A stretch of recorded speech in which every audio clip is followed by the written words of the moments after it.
नमस्कार.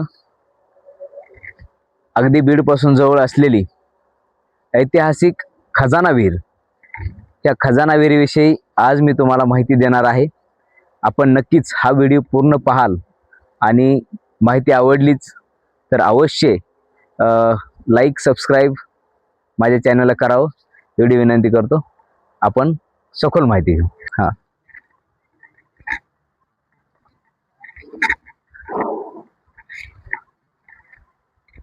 तर ही ऐतिहासिक खजाना विहीर आहे आणि ह्या विहिरीचं वैशिष्ट्य असं आहे आणि इतिहास असा आहे की ही विहीर 1572 मध्ये निजामाच्या शासनामध्ये राजा भास्कर यांच्या मार्गदर्शनाखाली आणि सलाबत खान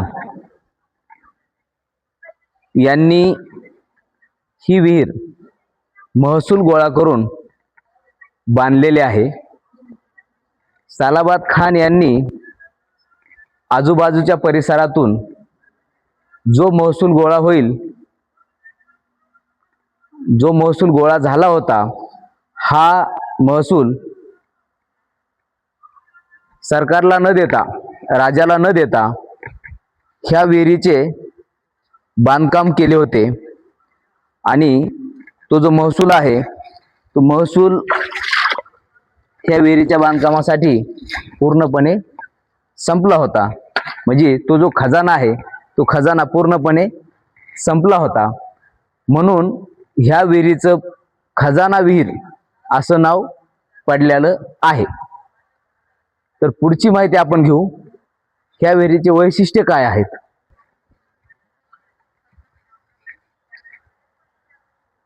ह्या विहिरीला इथे एक बोगदा आहे.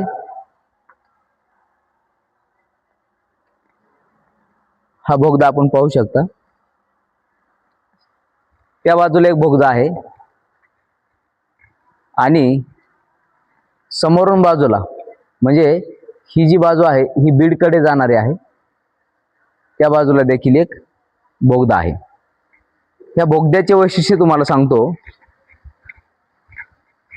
हा जो बोगदा आहे ह्या बोगद्यामुळे आणि त्या बोगद्यामुळे विहिरीच्या डाव्या आणि उजव्या बाजूकडे दोन्ही बोगद्यामधून पाणीचा स्रोत आणि तो जो बोगदा आहे जो की बीड शहराकडे जातो, त्या बोगद्यामुळे बीड शहराला पाणी पुरवठा आणि जवळपास 450 ते 500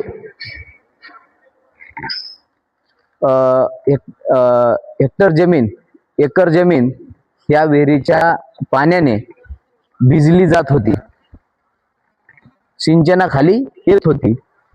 आणि ऐतिहासिक जो खासबाग होता तो खासबाग देखील असं म्हणतात की ह्याच विहिरीच्या पाण्यावर फुलवला जात होता. आपण चारी बाजूने ही विहीर पाहू. अतिशय सुंदर असं